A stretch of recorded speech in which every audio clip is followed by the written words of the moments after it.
Hello YouTube, so on June 9th I'm going to be turning 20 and this is kind of a big deal for me. I mean, I'm going to be entering the third decade of my life. I'm not going to be able to call myself a teenager anymore. I'm going to finally have to get started on those tax returns I've been putting off. Anyway, as my birthday approached, I started thinking about how sometimes as we get older, we start wishing for childhood again and wishing that we could be children again. And I started wondering why we do this. And I think I narrowed it down to 4 things that children have that we as adults or older teenagers might have lost over time or are slowly losing over time, and we want them back. The first thing that children have is innocence. And I don't mean like a general innocence about sexual experiences or other sorts of things. I mean an innocence about the whole world. They don't really see anything beyond themselves and even their family. They don't know about wars. They don't know about the rest of the world yet. All they know is their experiences and what they're slowly being taught. And I think that's one of the things we wish for. We wish to be more innocent. We want to go back to that time where we don't have to care about all the things in the world, where we're not only innocent of wars and sex and romance and all that sort of stuff, but also innocent of adult life and how life isn't as good as we might have imagined it to be. We want to go back to that innocence. The second thing is children's curiosity. And when I mean curiosity is that if you look at little children, they're always running around, they're always searching for new things, and they're always asking questions.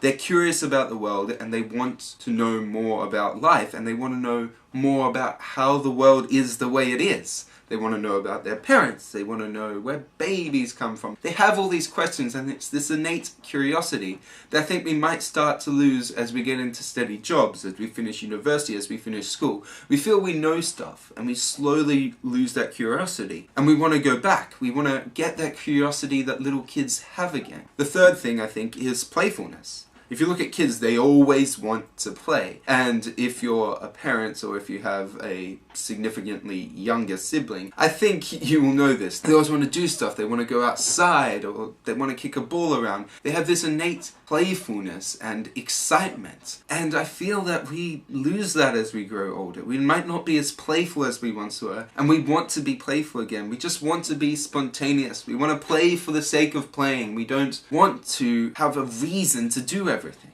And I think the final thing is time. When you were a kid, you didn't really understand the concept of time. I mean, you wanted to stay up late. You didn't realize that there were times for bed and times for different things. You didn't have a concept of time, and it just stretched out before you. You took day by day by day. But as you grow older, you kind of feel time pressing in on you. You want to go back to childhood so you don't have to acknowledge time pressing down on you with all its constraints, maybe for assignments, or maybe before you can stop doing something. You want more access to time. So how can we get back to our childhood? And if you'll notice the title of this video, it's called How to Get Back to Being a Child. And I think there is a way to address all of these issues. 2 are pretty easy to address, the other 2 are a bit difficult. Let's start with the easy ones. Curiosity. The basic way to keep your curiosity innate is to keep on trying to learn new things. It may be new languages, it may be maths that you never got a hang of, or it may be poetry that you never understood. It might be writing a book just for the sake of writing a book. And if you keep on trying to do all these different things, your curiosity will return and it'll keep your mind active and it'll keep you engaged, and you might start feeling like a child again. This is why I try to learn so many different instruments, is because it keeps my mind engaged and it keeps me curious in how to play in different styles and to learn more about music. And that's one way that I keep my curiosity active and involved. Secondly, to get your playfulness back is pretty easy, I think. All you need to do is try and do spontaneous things. Just play for the sake of playing. Sometimes when I've been working at my computer for a long time, I'll just get my guitar and I'll just play it. Or I'll dance alone in my room to some crazy music. And I think if you set times in your day, maybe just 5 or 10 minutes, to just play for the sake of playing, to just do something for the sake of doing it, you'll start getting that playfulness back and you'll start feeling that inner child. The other 2, innocence and time, are a bit more difficult to get back. I mean, you can't really unlearn the things you've learned to be innocent. But I think to get innocence back, we can try and make the world a better place for our children. If we try to be active in stopping wars, if we try to be active in stopping discrimination, all this other stereotypes that do happen in the world and are to some extent innate, if we can stop those and make the world a more innocent place, then we ourselves may feel more innocent and the world will be a better place for our children. I admit this is hard, but there are ways you can do it in your own life. I mean, we all have stereotypes. If you think in your head, you probably think 3 right off the bat.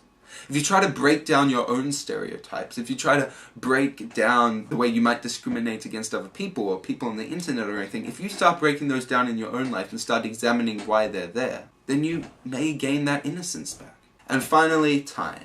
And time is the most difficult because time stops for no man. But I think the problem of time may feel less pushing down on you if you do these other things. If you get your innocence and your playfulness and your curiosity back, then time won't seem as big as an issue. You'll find that you're taking it day by day because your life is filled with different curious things. You're more playful and you may feel more innocent. And time won't seem as a big issue as it is. If you constantly keep your mind active, if you constantly just play, and if you constantly try to be innocent and get back to that childhood, then I don't think time will become as big an issue as it is in our world. So as I turn 20, I'm going to try and keep my curiosity up. I'm going to try and stay playful. I'm going to try and break down some things in my own life and try to get my innocence back. And I'm going to try not to care about time as much as I have been caring about time. I hope this has been helpful, and I hope we all manage to rediscover our inner children. You'll see me next week. Don't forget to be awesome, and have a fabulous week.